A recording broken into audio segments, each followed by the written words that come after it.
Gen Sagopi Rarasati Rabi seri 373 sayembara tanding. Para penonton diam. Mereka ingin mendengarkan Kipatih Prabowo memanggil peserta sayembara tanding yang pertama. Kini lawannya tidak harus Ki Demang Udowo, namun diundi antar peserta. Kami panggil peserta pertama, Joyo Rahu, Senopati dari Dworowati, berkata Kipatih Prabowo.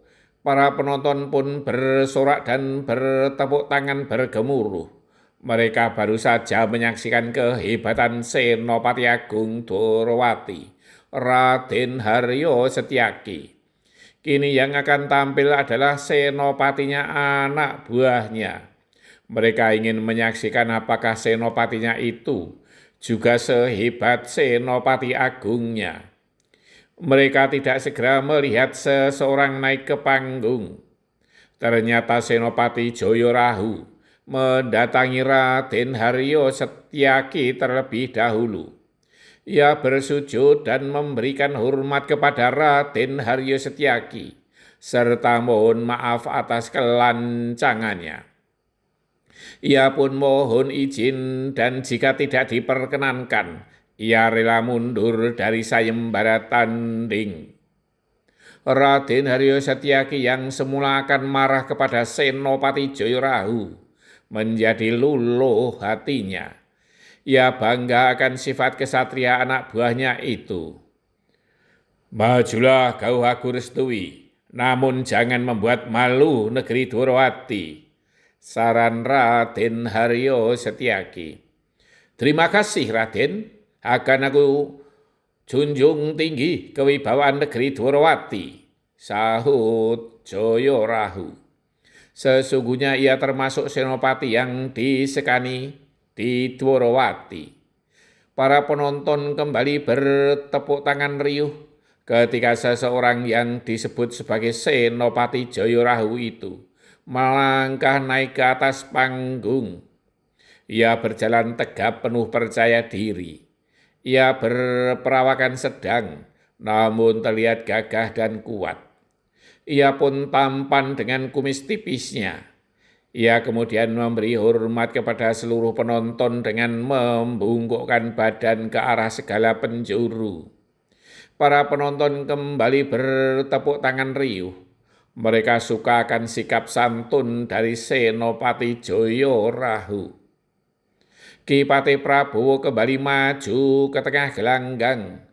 Dipanggilnya peserta sayembara tanding yang akan menjadi lawan dari Senopati Joyorahu. Lawan dari Senopati Joyorahu adalah seorang kesatria dari negeri Hula Huna, sebuah negeri yang jauh di seberang pegunungan Himalaya. Kipatih Prabowo berhenti sejenak. Sedangkan para penonton bergeremang menyebutkan nama negeri itu, Hula Huna, nama yang asing bagi mereka. Kipatih Prabowo melanjutkan kata-katanya. Ia adalah Hang Jiang.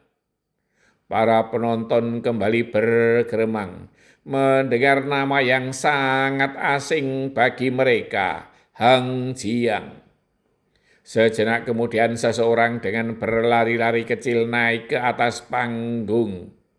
Ia berpakaian berwarna serba kuning emas yang berbahan sutra. Ia berperawakan sedang, sedikit lebih kecil dibandingkan dengan Senopati Joyorahu. Ia berkepala plontros dengan kulit kepala yang licin. Para penonton kembali bertepuk tangan meriah, terlebih karena orang itu berpenampilan sangat berbeda dengan para peserta yang lain. Ia berkulit kuning bersih jauh berbeda dengan semua kawula Mandura. Matanya pun sipit, tak pernah mereka melihat orang bermata sipit seperti itu. Orang yang disebut Hang Jiang itu kemudian berdiri di tengah gelanggang Dengan tersenyum tipis ia pun memberi hormat kepada para penonton dengan cara yang berbeda pula. Para penonton pun kembali bertepuk tangan riuh menyambut hormat dari Hang Jiang. Hang Jiang memang secara kebetulan sedang melanglang buana bersama temannya untuk mencari berbagai ilmu.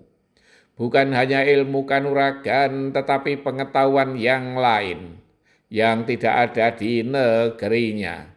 Kebetulan ia mendengar ada sayembara tanding, sebuah perkelahian yang ada aturannya.